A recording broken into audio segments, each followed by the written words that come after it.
Guys, sa March 23, nandito ako sa Ninoy Aquino Stadium at ito na, may poster na sila dito. Homecoming po ni Yumir Marshall at kalaban niya si Sinam. At syempre, marami pa po mga laban. Bibigyan ko kayo ng 5 dahilan kung bakit kayo dapat manood ng live dito sa Ninoy Aquino Stadium. Opo, si Pao Salud ng Paka Sports.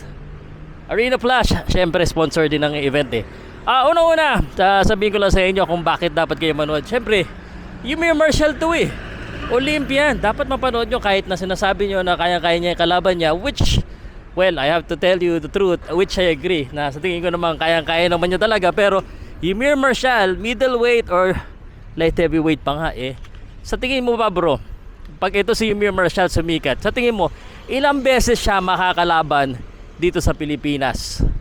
Yan ang katanungan. Kaya kung ako sa inyo, take advantage nyo na yung panahon na dito siya lumalaban.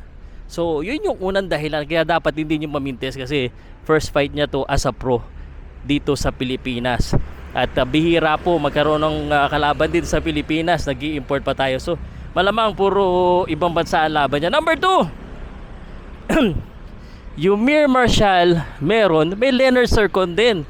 Leonard Sercon at marami po mga prospects. Si Leonard Sercon, isa yan sa bata pa lang, kilala ko na napakalaki na improvement. Isa rin po yan sa prospects na dapat yung abangan. So, although yung kalaban niya, I think ko lamang din siya. But nonetheless, you know, it's very parang we should take this opportunity to every time take advantage to watch yung mga future superstars natin. Number 3, Ninoy Aquino Stadium. Ito.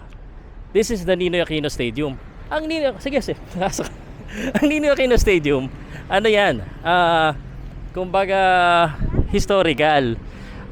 Kaya tsaka bihira lang dito magboxing sa Ninoy Aquino Stadium. Kung ako sa inyo, dapat manood na kayo kasi karamihan ng boxing natin hindi nagaganap sa mga historical event na ganito.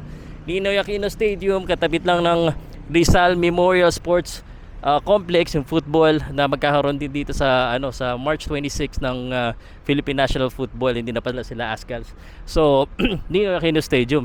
Number 4, libre lang. Libre lang. Imimintis mo pa ba?